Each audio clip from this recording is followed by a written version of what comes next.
principe. Le budget, c'est un acte juridique. Le budget, c'est un acte prévisionnel. Le budget, c'est un acte d'autorisation. Il faut avoir l'autorisation pour commencer à exécuter le plan prévisionnel. Et nous disons que le budget, c'est un acte juridique et annuel. Le budget est annuel. Le budget est annuel. Jamais vous pouvez voir, non, le budget de 3 mois, le budget de 4 mois. Non, non. Le budget est annuel. Le budget est annuel. Donc, c'est comme ça. C'est comme ça. Dans le budget. Le budget est annuel. C'est pourquoi on va vous dire que, non, voilà, le budget de 2023, c'est-à-dire ça va couvrir toute l'année de 2023. Ça doit couvrir toute l'année de 2023, le budget. Vous ne pouvez pas élaborer un budget et nous dire que, non, voilà, ça va couvrir tout simplement 2 mois, 1 mois, 4 mois. Non, non. Le budget doit couvrir toute une année. C'est comme ça avec le budget. Maintenant, nous devons comprendre aussi dans la gestion de budget. Comment se gère le budget? Le budget se gère comment? Il faut qu'on puisse comprendre avec vous comment on gère le budget. La gestion du budget, tant en dépenses qu'en recettes, comprend un cycle continu. Un cycle continu d'activité allant depuis sa préparation. Donc, un budget doit être préparé. Quand je dis un cycle, c'est-à-dire la succession d'activités. La succession d'activités. La première activité, c'est la préparation du budget. La deuxième activité, c'est son exécution. C'est-à-dire l'autorisation. L'autorisation de l'exécution. La troisième des activités, c'est le contrôle. Les contrôles. Et enfin, la dernière des activités, c'est la reddition finale de compte. Donc, vous, en tant qu'autorité budgétaire, il faut passer. Quand je dis autorité budgétaire, c'est-à-dire gestionnaire de budget. Gestionnaire, c'est vous qui gérez le budget. Il y a les exécutants, il y a aussi les gestionnaires. Les exécutants reçoivent l'ordre d'exécuter. Émanant du chef. Le chef, c'est lui l'autorité budgétaire.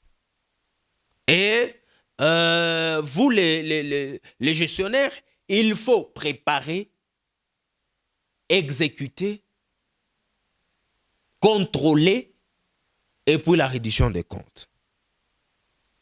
Il y a la Cour des comptes qui est une institution attachée à l'Assemblée, au Parlement, à l'Assemblée nationale, qui, au fait, est en train de rédiger les comptes, en finale, de ce qui s'est passé en tant qu'exécution du budget de l'État.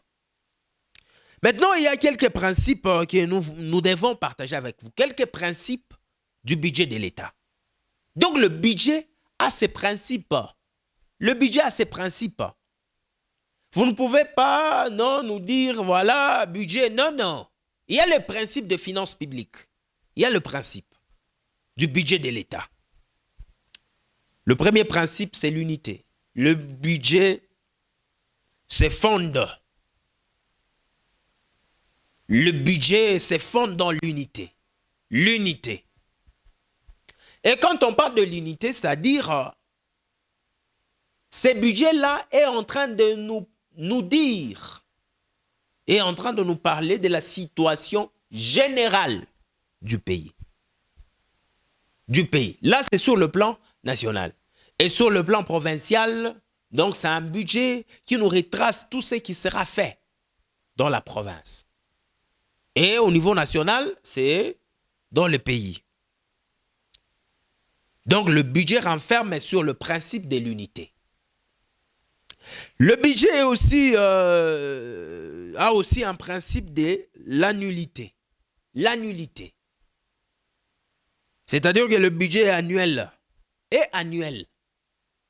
Et quand vous parlez du budget, nous sous-entendons que ce sont les prévisions des recettes et des dépenses à l'horizon ou au temps annuel en 2023. Le budget a un principe d'équilibre. Ça, ce sont le principe du budget. Donc, le budget a un principe d'équilibre. Et quand je parle d'équilibre, je vous ai dit, sur le budget, nous avons deux éléments essentiels, les recettes et les dépenses.